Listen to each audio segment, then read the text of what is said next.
Hi friends, இன்னைக்கு குக்கர்ல chicken biryani பண்ண போறோம். 1/2 kg சிக்கன் 1/2 kg அரிசி வச்சு பண்ணிருக்கேன்.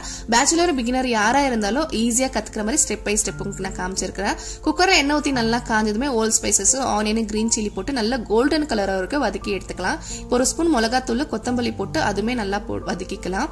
இப்போ வந்து ஜிஞ்சர் கார்லிக் பேஸ்ட் வந்து ஆட் பண்ணலாம். ஜிஞ்சர் கார்லிக் பேஸ்ட்ல வந்து கொஞ்சம் கொத்தமல்லி, சோம்பு போட்டு அரைச்சிருக்கேன். 2 ஸ்பூன் ஆட் பண்ணி நல்லா பச்சை ஸ்மெல் போற வரைக்கும் வதக்கி எடுத்துக்கணும். இப்போ டொமேட்டோ வந்து ஆட் பண்ணிக்கலாம். டொமேட்டோ போட்டு புதினா ஆட் பண்ணிட்டு டொமேட்டோ வந்து நல்லா மசிற வரைக்கும் நல்லா வதக்கினேன். இப்போ கொஞ்சம் கர்ட் வந்து ஆட் பண்ணி நல்லா மிக்ஸ் பண்ணிக்கலாம்.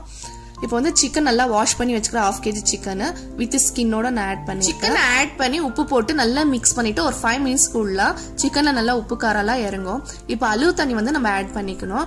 நான் வந்து பாஸ்மதி ரைஸ் 1/2 kg எடுத்துக்கிறேன். 1 கிளாஸ்க்கு 1.5 கிளாஸ் தண்ணி. அண்ட் பாஸ்மதி ரைஸை வந்து நல்லா வாஷ் பண்ணிட்டு ஒரு 1/2 hour வரைக்கும் நான் ஊற வச்சிருக்கேன். தண்ணி ஊத்திட்டு ஒரு 1/2 லெமன் வந்து புளிச்சுக்குன்னு அரிசியை வந்து நம்ம ஆட் பண்ணிடலாம். இப்போ லைட்டா மிக்ஸ் பண்ணிட்டு நம்ம குக்கரை வந்து க்ளோஸ் பண்ணிடணும். நான் வந்து விசில் போடல, அப்படியே வந்து நான் சேர்ந்துருந்தேன். டேஸ்ட் வந்து சூப்பரா இருந்து நல்லா உதுருதா வந்து நீங்களும் ட்ரை பண்ணி பாருங்க. நெக்ஸ்ட் வீடியோல பார்க்கலாம்.